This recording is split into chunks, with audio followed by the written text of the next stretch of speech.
day, everyone. Terilee Harrison here with another edition of Terilee Talks. I'm joined today by an amazing guest. Haleh Houshim is with me today. Good day, Haleh. How are you?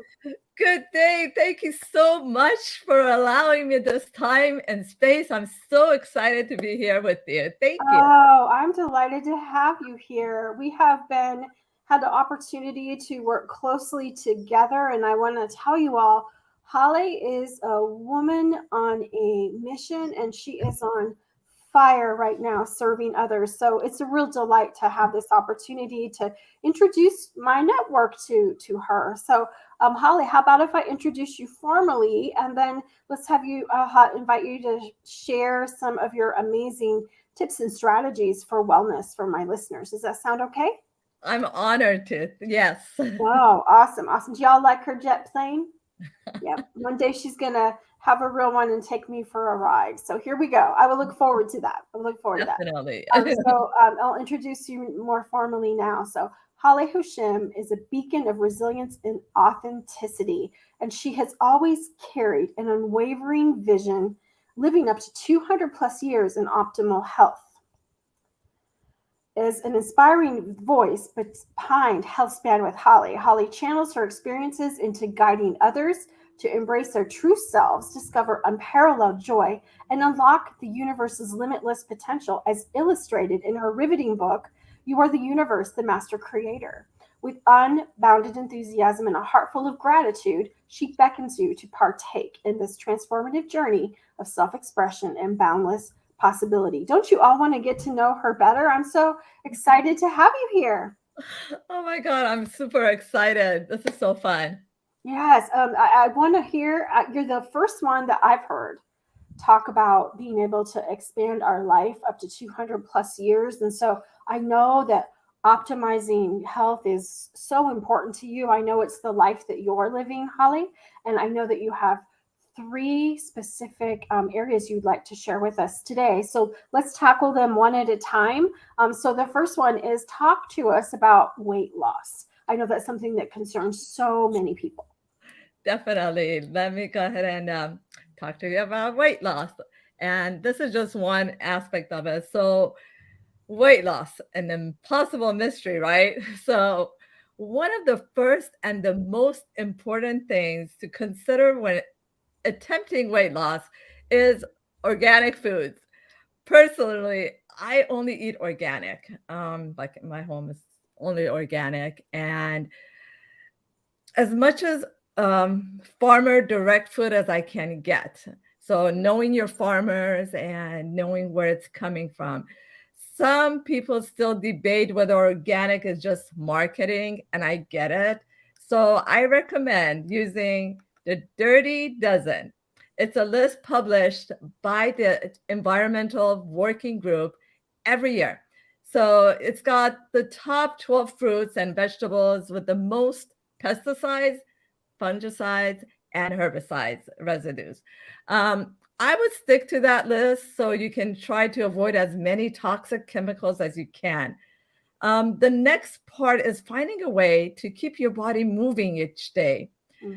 Our bodies are designed for efficient cleansing of toxins. However, some of our cleansing system, like the lymphatic system, requires movement in order to work. So weight loss is a huge topic, and we can't possibly cover it all here.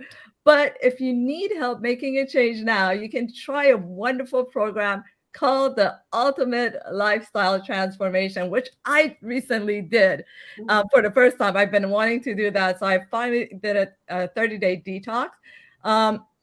It wasn't like easy, but then I thought of it being easy. It became easy. I just took action in it and I did it. And I'm surprised I did it, but I did it. It was for 30 days. So it's not a secret weapon. And many customers report losing about 20 pounds, depending on your lifestyle and how you go about doing it. And it's very simple. So losing about 20 pounds by the end of the 30 days program. So that is what I can share about that. Oh, thank you for sharing that. I think that there are misconceptions just around organic and eating organic. So I appreciate your thoughts on that. And I personally am going to go look up the Dirty Dozen now that you said it. And I remember your going through your detox and how excited you were to be able to do that. So that's amazing. And if people have questions on that, they can get with you. Yes, definitely. Awesome. Awesome. Thank you. So Holly's next strategy when it comes to optimizing health is, are you ready, everybody? Nuts. Tell us about nuts. I can't wait to hear.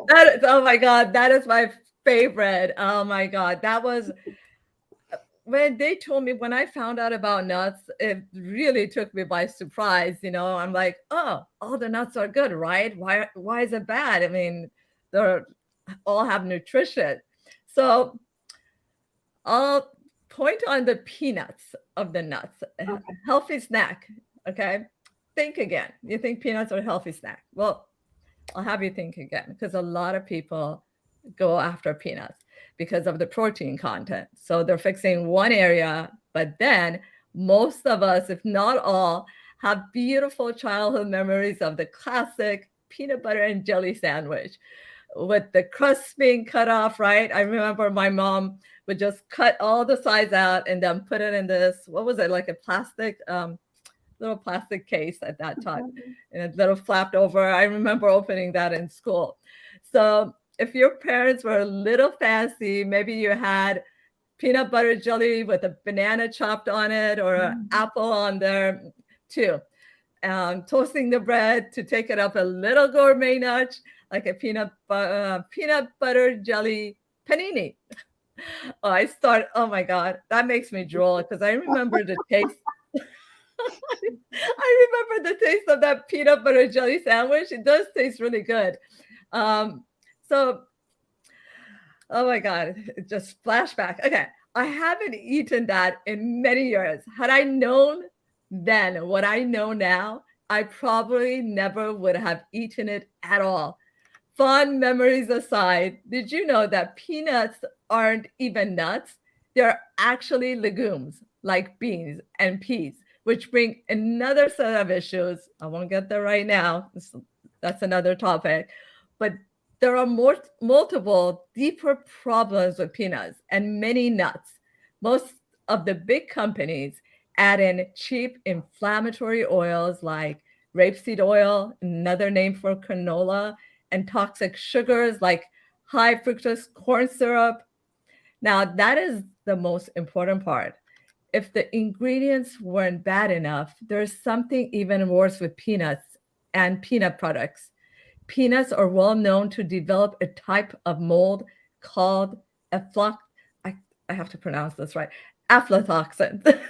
Oh. Yes, this type of mold was found to be highly toxic.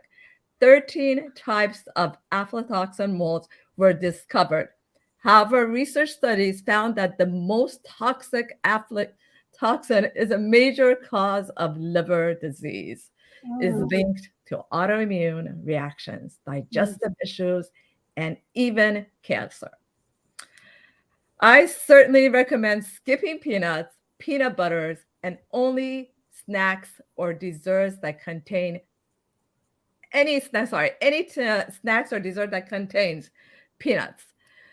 Of course, having them once in a while probably won't do anything, but I prefer to remove the risk altogether. I have, and it was so hard, and that's why I was just drooling over thinking about it.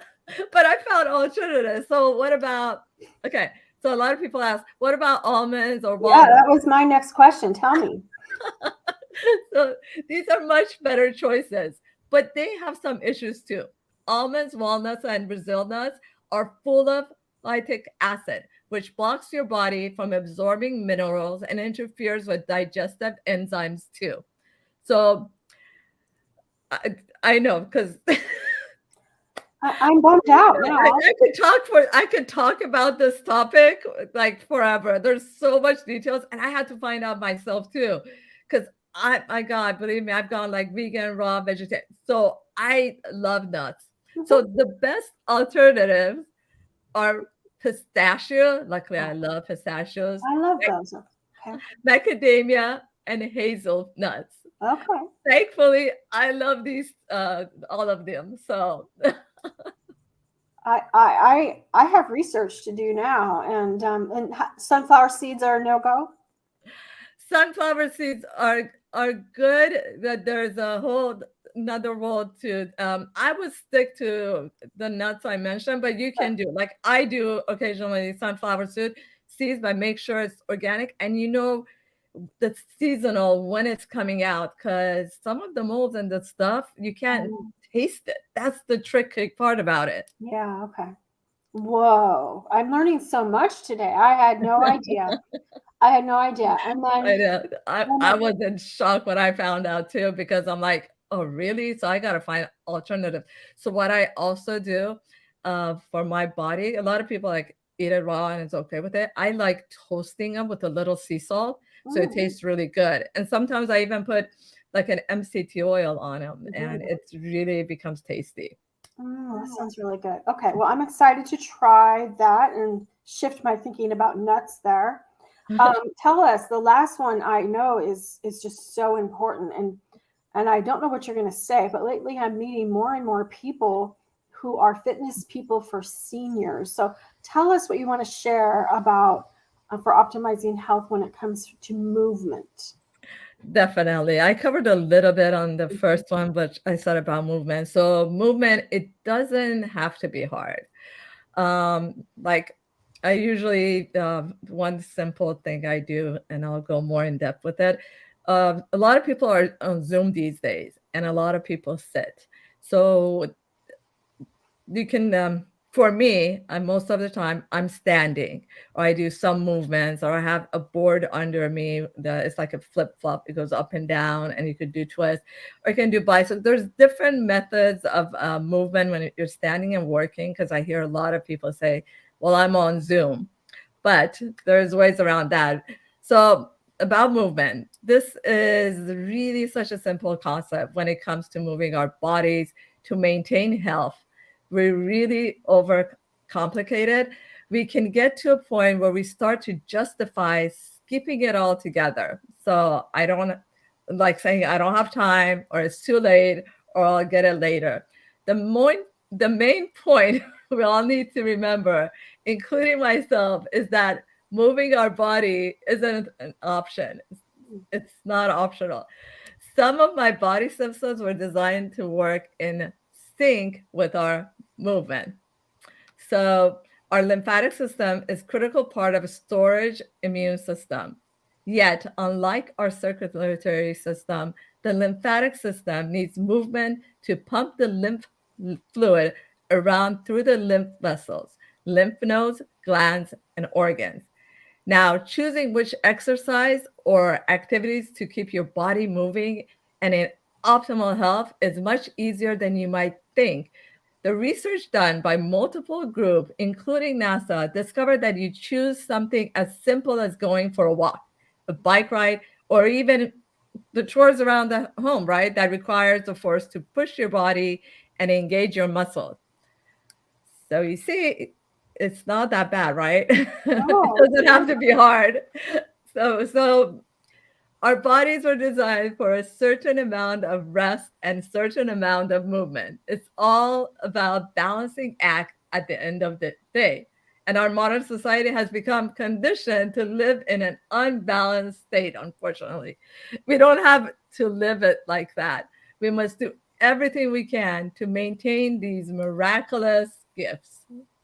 it's so good. Do you know, when I returned to the U.S. after living in Singapore for 5 years, we were shocked, just because in Singapore we did not have a car, so there was a lot more movement and a lot more walking, right? Like even like this may sound, some of you may not like this is actually lovely and the transportation's amazing, right? But Right. walking to the bus stop, All getting right. off the bus, walking to where I you're love going, it. there was just way more movement there. Exactly. Here you go get in your car, it was just I was shocked realizing how much more movement I had there than my lifestyle here. And the good news is, as you say, it doesn't have to be hard, right? It just needs to be No, something we're like comfortable when with. you're parking, like going to the mall, just park further out and not so close. A lot of people is like, oh, I'm gonna have stuff care. look at that. That's muscle. That's exercise, lifting your bags and stuff. Yes. That's the one way of doing it. And I love, yes, like Europe, everyone walks. And it was, I remember when I went, it was just like walking everywhere. And you would eat a lot of stuff, but because of all the walking, you burn the calories. And it was so good. Yes. It is so good. Yes. It is so good. Yes. I've loved these very practical, very informative strategies that you've shared with us. I have a lot of wellness people I talk to, and I'm learning new things from you, Haleh. So I love that. And I want, how can the people in my network that are watching us now, how can they stay in contact with you? Thank you so much. My name is Haleh, Haleh, pronounced like hallelujah. They can reach me at healthspanwithhaleh.com, which is healthspanwithhaleh.com. Thank you so much. Awesome. And I'm all over social media. You'll find her. I invite you to follow her. Haleh has a new live streaming series every morning, Monday through Friday. Would you like to tell them about that? Sure. Thank you. Every Monday through Friday, 8 a.m. Pacific time, only for 5 minutes, you set your intention for the day. You journal that one thing that you want to do for that day to make it easier. So that way we get out of our head and into action when we're not in our head. So when we declare it, and there's a community of us coming together as a safe community, which I'm starting. And last week was my first week. So this week is today I had my first one. So I'm super excited about that. And because I needed myself too. So I am part of it and there with you practicing it. Thank you. Sounds so amazing. Sounds so amazing. Well, Haleh, I thank you for your time. I thank you for the strategies that you shared. And for those who are interested in increasing their lifespan and working on their health span, I invite you to connect with Haleh. So thank you, Haleh. Thank you, everyone.